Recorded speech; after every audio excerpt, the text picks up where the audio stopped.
बहुत समय पहले की बात है। सरयू नदी के किनारे अयोध्या नाम का एक सुंदर राज्य था।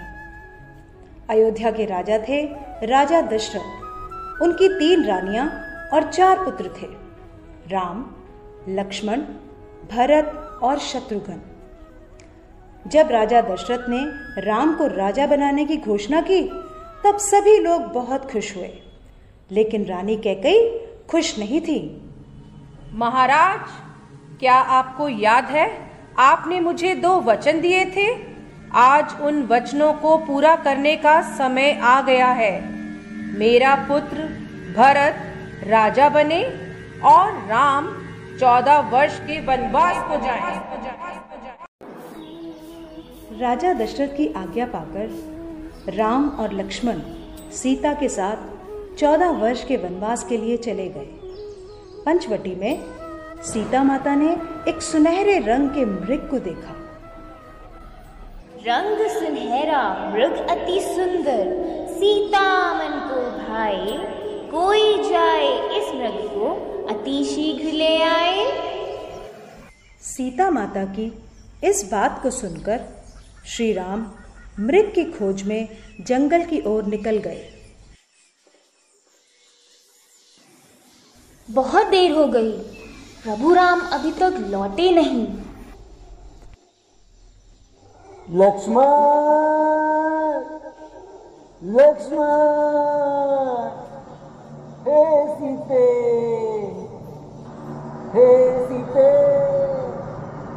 लक्ष्मण, लक्ष्मण देखो, प्रभु तुम्हें अपनी सहायता के लिए पुकार रहे हैं। हे माते, ये मुझे किसी मायावी शक्ति का कार्य लग रहा है। आप चिंतित ना हो, भैया जल्दी घर लौट आएंगे। नहीं लक्ष्मण, मेरी आज्ञा का पालन करो। जाओ, प्रभु को तुम्हारी सहायता की आवश्यकता है। ठीक है माते, किंतु आप इस लक्ष्मण रेखा को पार नहीं करना। रावण को ज्ञान था कि वो लक्ष्मण रेखा को पार नहीं कर पाएगा, इसलिए उसने साधु बनने का ढोंग रचा और सीता माता को उठाकर ले गया। भिक्षाम देहि, भिक्षाम देहि। हे मुनिवर, भिक्षा स्वीकार कीजिए।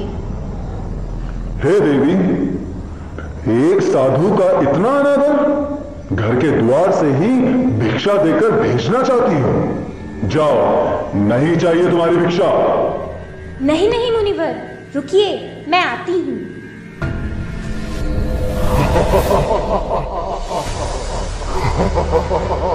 बचाओ, बचाओ, बचाओ, भैया लक्ष्मण, प्रभु राम, बचाओ, बचाओ, हे नाथ, मुझे बचाओ।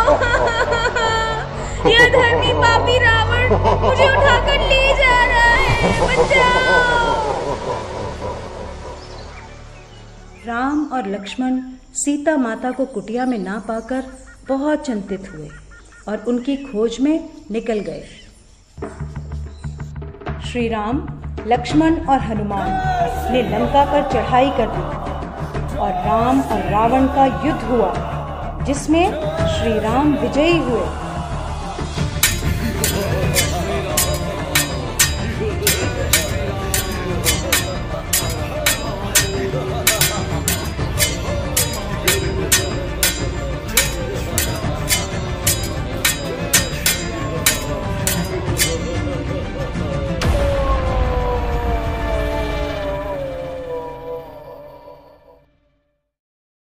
इसलिए इस दिन को विजयदशमी कहा जाता है।